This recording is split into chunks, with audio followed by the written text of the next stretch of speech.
Hello, and welcome to another episode of CISO Tradecraft, the podcast that provides you with the information, knowledge, and wisdom to be a more effective cybersecurity leader. I'm your host today, G. Mark Hardy, and we're going to be talking on part two about how we train people to become really good incident responders within a security operations center. And to do that, we have on our show again Hasan Eksi from CyberNow Labs. And we're going to be discussing 20 skills that are important for incident responders in a security operations center, or SOC, to operate effectively.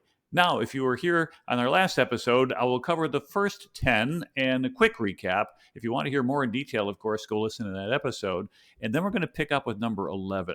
But the first are cybersecurity fundamentals. You should actually understand what you're doing. Incident detection, an ability to find out when something goes wrong. Threat intelligence, being able to perceive what the potential opponent is up to. Cybersecurity tools, gaining a proficiency in what you'll need to do there. Network analysis, interpreting the packets and what's going on. Endpoint analysis, being able to read what's coming in from the EDRs. Log analysis, being able to go through our log systems and discern what's happening there. Malware analysis, looking at things that have been captured and what can we do with it. Forensics, which of course is a big part of it, pretty much anything that's going to be involving cybersecurity. And vulnerability assessment. But before we get going, let me share with you quickly a message from our sponsor.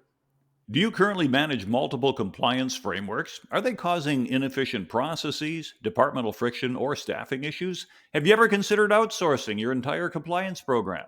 There's a better way with Risk 360. When you partner with them, you get a streamlined and unified compliance strategy that harmonizes audits. And it consolidates frameworks, reduces friction, saves costs, and allows you to focus on what's most important, growing your business. Leave your compliance, security, and privacy programs in the capable hands of the Risk 360 team. Reach out to them to learn more at risk3sixty.com. All right, well, back to our SOC skills with Hasan. And our 11th skill is the ability to perform incident triage. Essentially, you need the skill to prioritize and categorize incidents based upon their severity and impact. Remember, most SOCs will see hundreds to thousands of alerts a day per analyst. So having the ability to say, that's a false positive, or, well, that looks real, and that looks really bad, that's very important. So Hasan, are there any good tips to help improve incident responders' ability to triage and to be able to go ahead and prioritize?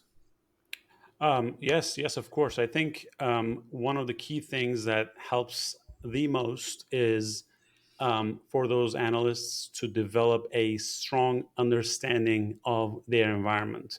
Knowing exactly the specifics of the environment that you're protecting is key. Knowing what you're protecting. And what do I mean by that? I mean things like normal network behavior, I mean critical assets, and business processes, and understanding the business itself as well. And it helps you set a baseline and quickly identify what's out of place and what's potentially harmful. And aside from this, I would say, as always, knowing your tools, trusting your gut, never hesitating to collaborate because it's a team effort. And if you are unclear about something, don't hesitate to escalate. That's a very good point there, because sometimes a higher level of a SOC is going to have different tiers will have different expertises, and what somebody at tier one is going to miss, but just doesn't look right. Don't just throw it away, as you said, and assume, well, maybe it'll go away by itself. A skilled attacker may be very, very subtle, and it's only those advanced levels that are going to be able to see that. So, excellent insight. Now, our 12th skill is to understand incident response frameworks. And you can inspect insurance companies, auditors, and regulators to ask how incident response is done. And if you can say it's done following a formally recognized standard or framework like NIST or ISO 27035, that avoids a lot of questions such as, well, why is your organization doing something different or non standard? Now, Hasan, is there a good way to highlight what's required by certain standards so people don't forget about it, let's say 12 months later? Yeah, this reminds me of the saying: "If you don't use it, you lose it," because this is usually what happens in the real world. Because everyone may have their own way of doing things and definitions and terminologies that they use, and one way to not lose it is to create quick reference guides, or simply put, cheat sheets for various standards like NIST or ISO, depending on your industry. And these should highlight only the core principles without going into detail and requirements of each standard, making it easy for the team to quickly reference and digest the information they need. And if you're talking about NIST, this would be identify, protect, detect, respond, recover. If you're talking about ISO, there are about 14, I think, which we're not going to go into because it's way too long. But the second thing I would say that helps is integrating these standards into your standard operating procedures, or SOPs as we call it, or your daily language that you use in the SOC. And when you have these guidelines embedded in the daily workflow and processes, it becomes more natural and less likely to be forgotten. um, and you need to keep things obviously up to date and have a managed process where you can distribute and update your team on a weekly, monthly, quarterly basis, and encourage continuous learning, because things change pretty fast. And of course, this of course really depends on how busy you are with all the other stuff, because there are other thousands of things happening in the SOC on a day-to-day basis. Yeah, I agree. And I think the key point that you made is when you have the guidelines embedded in your daily workflow and processes, it's going to become reflexive. People aren't going to have to stop and think, well, what do I do differently now? Because they'll be doing what they've always been doing. And in a way, you respond the way you've been trained. And so if we train using the types of tools that we're going to respond with, this works really well. Well, thank you for that one. So the 13th skill then is communications. And I think you'd be surprised just how important effective briefing and writing skills can be in the workplace. And they people in a SOC, if you're working there or you're going to be interacting with anybody outside, you're going to have to be able to report incidents and coordinate responses in a timely manner. So, Hasan, are there any good practices to help people with their communication skills that you have seen? Sure. I was lucky enough to be in environments where I can be fully transparent with my team and colleagues, and this took care of a lot of the things that when it comes to communication. I think one of the key things is encouraging folks to have open lines of communication with you, whether you're working as a tier one or tier three or subject matter expert or as a SOC manager, director. It doesn't really matter. And having an open and respectful discussions, and encourage everyone to talk, and more importantly, do this every day, because it's easy to forget. And at the end of the day, we should all remember we're here to do the what's right for the company, and work as a team, and don't assume people know stuff just because they've been around for a while, more than you do. In fact, it may be the other way around, and I've seen cases like this. So if you see something, say something. You may be contributing to the overall team, and helping things move forward in a more effective way by doing that. Right. So speaking with your fellow team members, as well as, of course, what we were saying is being able to communicate externally. And what I have found is that for anybody who wants to improve their speaking skills, there are a lot of resources out there. For those who think public speaking might be something that they want to do, which doesn't necessarily have to be public speaking. It could be writing and delivering presentations to management. Toastmasters is popular. There's a lot of chapters all around. I've never gone to one. I understand that they're quite well. I started doing my public speaking, she was a long time ago, and as a result, like anything else, a lot of practice will help you get there. And as a better communicator, you are able to build trust more easily with people because they understand that when you're speaking, you have content that is valuable, it is relevant, and of course, you want it to be accurate. So let's look at our 14th skill, collaboration. Because we want to remember that incident responders often find something that's broken and needs to be fixed by somebody else, like a developer or a system administrator. So they're going to need the ability to work effectively with cross functional teams, including IT and legal and management. Hasan, for example, how should a SOC work with the legal department? Don't work with legal. Stay away as much as you can. Just kidding. It is when working with teams, first of all, that have different focuses and expertise, and legal team is one of them. We need to accept the fact that every team has their own priority list, and it's different almost 100% of the time from ours.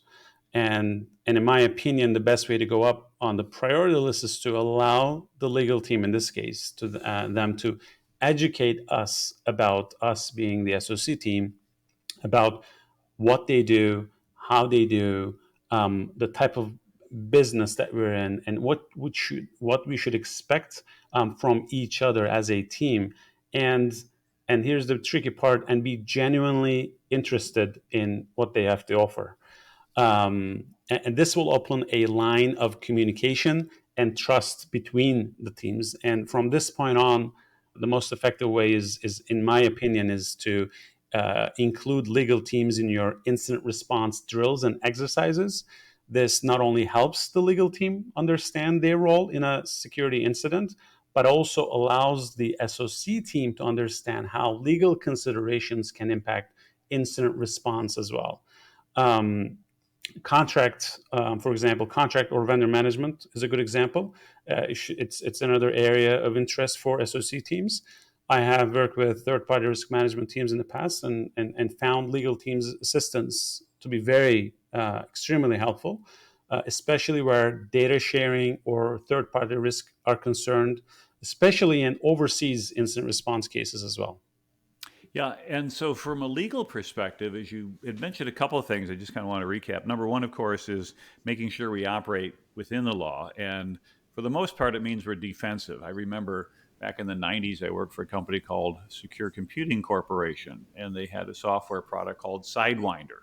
It was a firewall, and it was a firewall that strikes back. Essentially, if it detected an incoming attack, it would then go ahead and return it and said, "Okay, nice try. Look what I can do to you." Boom. Well, the problem was is that attackers very quickly learned how to do a reflective attack, and so they would bounce it off of somebody else, and if you fired back, you'd take out an innocent third party. So we've made that unlawful, and as a result, for the most part, having the legal team who understands the cybersecurity framework. And sometimes they don't because it's not their core area of expertise. They're not there just to do cyber. They're there to do contracts and other types of relationships and things such as that, regulations. So in a way, we can help inform the legal team of what they need to know about things such as that.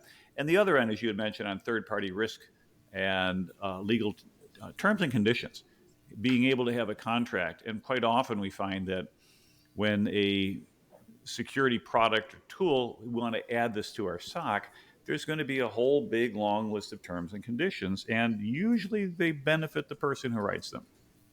And I've talked to other CISOs who say it could take 6 months to a year to get everything through contracting and legal to get that contract worked out. Another insight that I might want to add on legal department is if you're looking at managed services for emergency response. So we go to third party companies out there who say, hey, in the case of emergency, break glass, call our number and we'll send our responders over. And you can set up a an arrangement for that. Sometimes it's going to be a existing agreement that activates when you need them, or you could just review the contract and make sure it's good to go and you've worked out the T and C. But the last thing you want to be doing when facing an emergency is having to be delayed while you go to the lawyers and they say, well, give us about 3 or 4 weeks to get to this thing because, yeah, you're important, but that big deal we got trying to get some shipping container over there from this country, or we're trying to close on a merger and acquisition, that's an even bigger deal. And Yep. therefore, get this thing through the process in advance. And sometimes you have to pay a retainer. And that retainer, but we don't need them yet. But here's what's going to happen. If you ever did have an incident and you had to call up for incident response, and you got two people calling at the same time, let's say there's something like a NotPetya and it's hitting a lot of people. The one says, hey, I'm a paying customer. Can you help me? And someone else says, hey, I'd like to sign an agreement. Remember me? We talked about 8 months ago when I talked to your salespeople. Well, we're in trouble and we think we want to sign you. They've only got the bandwidth for one. It's going to be the paying customer. So, like anything else, they're going to deal to the money. So, good insight on that. Now, the 15th skill is documentation. Remember, auditors need to see evidence. And evidence is also important to show that you disclosed data breaches within certain reporting requirements. And of course, we're seeing a lot in the news today about organizations facing legal consequences, having had breaches, and certain regulatory agencies not satisfied with the response. But we're not going to get into that here. But incident reports are going to be the key for root cause analysis. So we want to make sure that our SOC team has a process to keep detailed records of incidents, actions taken, and of course, come up with lessons learned. Hasan, what are some of the common ways that you see this being performed by larger organizations today? Most large organizations today use tools in some way or form. I'll name a few. It could be IBM SAR, ServiceNow, etc., to make sure incident responders follow the playbooks and don't skip a step. The work that we do is it can be very tedious sometimes, maybe not sometimes, most of the time. And it's easy to skip things in the grand scheme of things. I have a few tips and advices here for mainly tier ones. Number one is to review other tickets when they join a company to quickly learn and get up to speed and really understand what the organization is looking for in terms of documentation. Because every organization is different, every business is different, and the requirements are maybe different as well. And what's critical for one organization may be medium or high severity for the other organization. And subject matter experts play a big role here in the SOC because they need to set an example for others. Others mean all the tier twos and ones and everyone else in the SOC for others to follow. Um, Once that's in place, the rest sort of comes easily. The second one is not to forget that the goal of documentation in a SOC is not to just not have a record, so to say, or close a ticket, but to use that record for improving future responses, ensuring compliance, and providing transparency in the event of audits or legal inquiries, and that happens very often. That makes good sense. And I think documentation, particularly in a SOC, is key. I know that when I've tried in smaller organizations and someone said, hey, there's something going on. Okay, well, let me fix that. Maybe it's fast. Well, let me Yeah. do a little bit more. And then after a while, you realize, whoa, something's really going on here. But unless you had been taking notes all along, you're going to forget or miss it. And especially if you break something accidentally while you're trying to go ahead and make something better, if you don't have contemporaneous notes, it's going to be difficult, if not impossible, to reconstruct exactly what happened. And so it's a really good habit that no matter how simple it is, yeah, is the monitor unplugged? Something stupid like that. Well, start writing it down. Is the monitor? Yes, it was unplugged. Okay, then fine. Throw that one piece of paper away. But if you find out as you go through that it's a lot more detailed than that, you've got your notes from the very beginning. And that type of additional documentation, in addition to the documentation for here's how we do our processes and our procedures, is going to really, really help in the long run. Let me share with our audience a sponsor message from our additional sponsor this week, which is Adlumin. Adlumin provides enterprise grade security to mid market organizations. Its security operations platform and managed detection and response services combine all your data into one view to eliminate security risks and accelerate security workflows. Security teams are often stretched thin and they must respond to increasing threats like ransomware and data theft. Adlumin's patented technology simplifies these challenges by providing machine learning detection and automated response capabilities to halt threats quickly. The platform also includes threat hunting, automated incident response, vulnerability management, honeypots, darknet exposure monitoring, compliance reporting and monitoring, and more. So, see how Adlumin can enhance your security program without increasing your workload. Adlumin, ADLUMIN.com. Our 16th skill is memory analysis. That is, knowing how to analyze memory dumps for signs of malicious activity. For example, today it's common to see fileless malware. Attackers basically live off the land to exploit systems. Now, how are you going to do that? For example, you can run a PowerShell command. PowerShell's already there. The presence of PowerShell on a Windows machine is not suspicious. In fact, it's suspicious if it's not there. But you run a PowerShell command that'll run in memory, and that could exploit some legacy printer driver that has a buffer overflow. None of that touches the hard drive. So, Hasan, what are some good ways or tools to help incident responders identify malicious activities happening in memory? First off, hopefully you have at least an EDR or XDR running in your environment. I'm hoping for anyone doing this. And if you have one of those tools in your environment, what it's going to help you is basically detect most, if not all, cases where you need behavioral analysis to determine malicious activity. And this is pretty much the only way to really do this.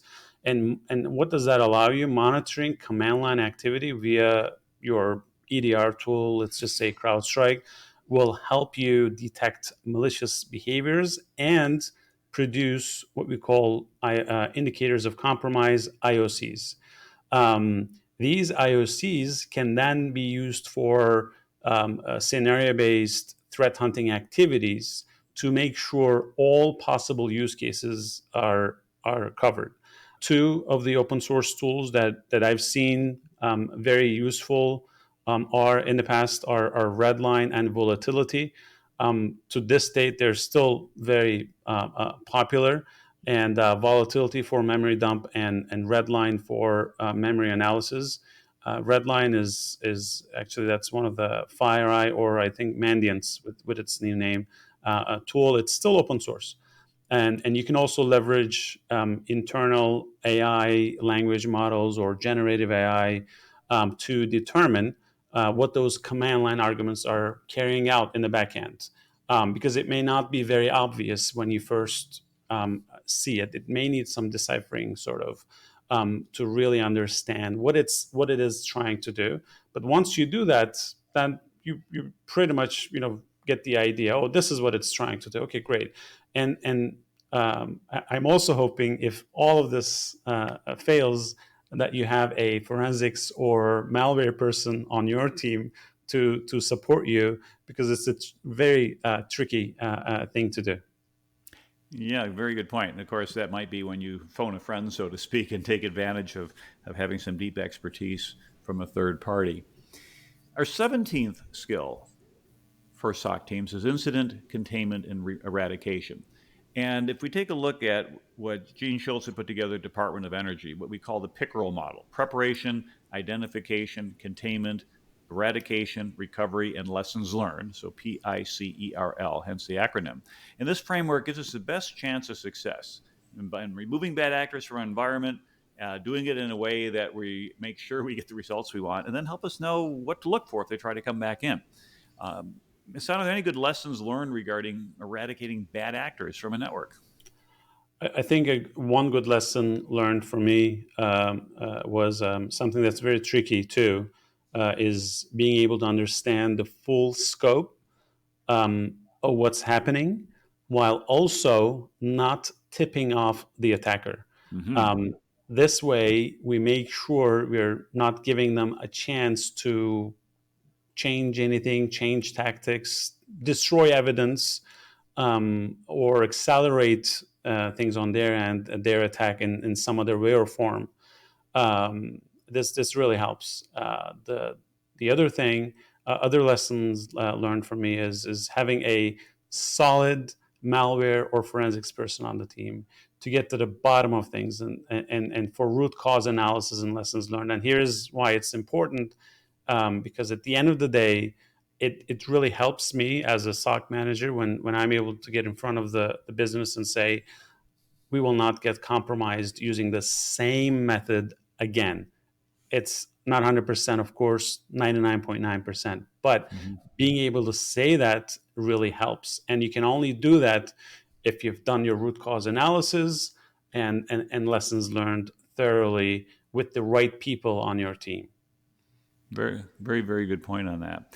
And then the other thing I always like to emphasize when I used to teach about incident response is that contain before eradicate, PICE. And just Mm-hmm. making a little side note on that, because the analogy I would do is you have your little 5-year-old comes in the front door with a box full of crickets. Hey, time for dinner. Okay, well, put the box of crickets up in his bedroom. And later that night, you're going to find them all over the house. Is it easier to contain them and then say, no, you take that box right outside, or wait till they're all over the house and then try to eradicate them one at a time? So, Yep. contain before eradicate, meaning we disconnect, we lock something down because you want to avoid that lateral spread sideways. And as you had mentioned again, kind of number 8 and number 9 are forensics and malware are going to be very useful skills to have access to in the event of that type of event or an incident.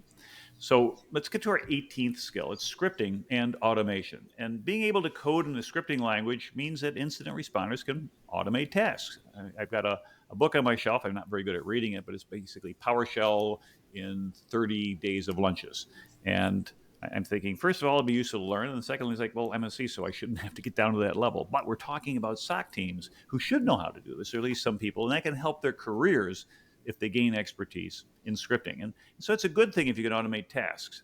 So, Hasan, is knowing how to script a valuable and useful skill these days, or is it not really that useful anymore in the era of GPT? And do you see more responders maybe even using SOAR tools to perform this type of functionality?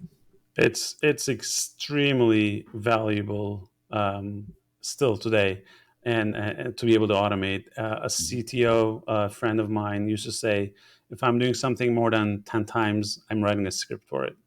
Mhm. That was sort of his motto. And SOAR tools are great, and it stands for Secure Orchestration and Automation Response. By the way, and they're great, and they offer powerful capabilities for automating security workflows. The ability to script remains a highly valuable skill for two reasons. I think number one, not everyone can afford a SOAR tool, so be ready for some hands-on automation work. Not everyone has the resources to pay for it, so be ready when that if that's the case. Cost effectiveness, especially nowadays, means a lot for some companies out there. And number two, um, which is even more important, customization and flexibility is still an issue for some SAR tools or providers out there. And sometimes what you really need is something fast and right away, like right now or in the next 30 minutes, an hour, and you don't have the time and the resources to invest. That's when it comes very, very handy. And lastly, scripting requires a fundamental understanding of the systems and networks, and this deeper understanding can be crucial in identifying and mitigating sophisticated threats or attacks in your environment. It really does, compared to someone who only uses a SOAR tool. It helps you in the long term. And I will agree with you because if you get too abstracted from the environment in which you're trying to defend, you're not going to be able to pick things up and you're not going to be able to do very specific probes. Because when you're So we're getting, scripting, remember, sorry to cut you off. When you're no, scripting, what's going to happen? Your script will not work. Oh, why doesn't it work? Oh, it doesn't work because that port is closed, or because I need to send it in this format, not in that format, and that helps you again stay in the environment and Mhm. really understand how things work in the background. Very good insight on that. Thank you for elaborating. So, our 19th skill is cloud security. And we want our defenders to understand security in cloud environments so they can respond to incidents involving, well, our cloud resources. This is key because the way, for example, AWS does things in the cloud is going to be different from the way that VMware is going to do things on premises. And knowing how tokens and session keys and other secrets can be stolen is really important here. Hassan, how important is it for incident responders to understand cloud security? How do I say extremely? Um, Well, extremely. It's not. It's not. I don't think it's not just important, but it's essential for incident responders to have a solid grounding in cloud security principles and practices. As cloud adoption continues to grow, which it will, the ability to respond to cloud-based incidents effectively will be a key differentiator in the effectiveness of any cybersecurity team out there. And as you highlighted, cloud requires a different mindset from on-prem, and even more importantly, each cloud provider has their own way of doing things. I think the key is to understand cloud environments often operate under different security models compared to traditional on-prem infrastructures, and incident responders need to understand these models, like the shared responsibility model in AWS, to effectively do their job. And the best way, in my opinion, to start is starting with one of them and really becoming an expert at it by diving into it. You'll find the others much easier to adapt along the way. You don't need to be an expert on all of them. That's a good point. And there's also multi-tenant management tools for organizations that are in different clouds. But the idea of saying, hey, we are just an Azure shop, or we are just going to be a Google or a computer or Amazon, it's kind of quaint. It's kind of where we all started. But reality is you take advantage of things, particularly companies that do mergers or acquisitions. You may find yourself in a very heterogeneous type of environment. Okay, our 20th skill of 20 is crisis management. And essentially, we need responders to have the ability to handle high pressure situations calmly and effectively. And this may mean working long hours during big incidents. And you can think of professions like military or firefighters or even EMTs. They have to ensure the job gets done no matter what, which is tough, especially when you have to balance a family life and other competing priorities. So, Hasan, any tips that you have for our listeners on how to get better at crisis management?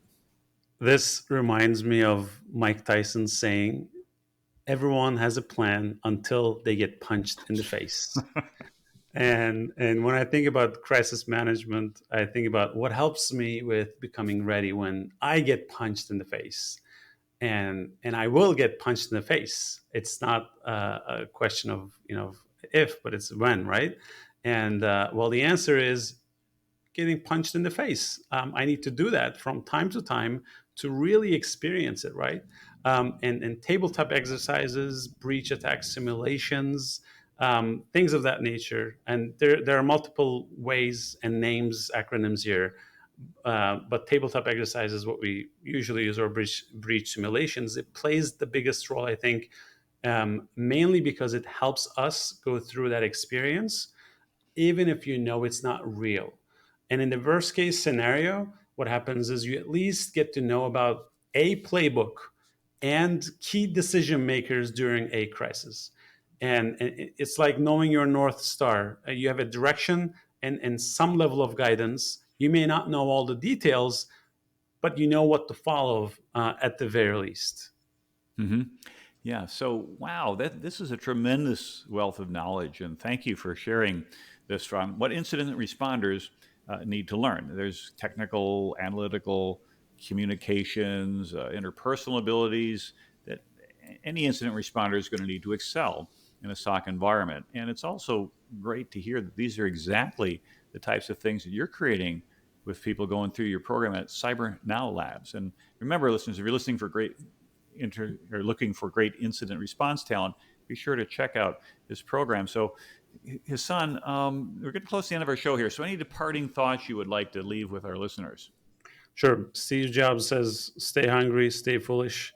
And I like to change that a bit and say, stay curious and stay persistent.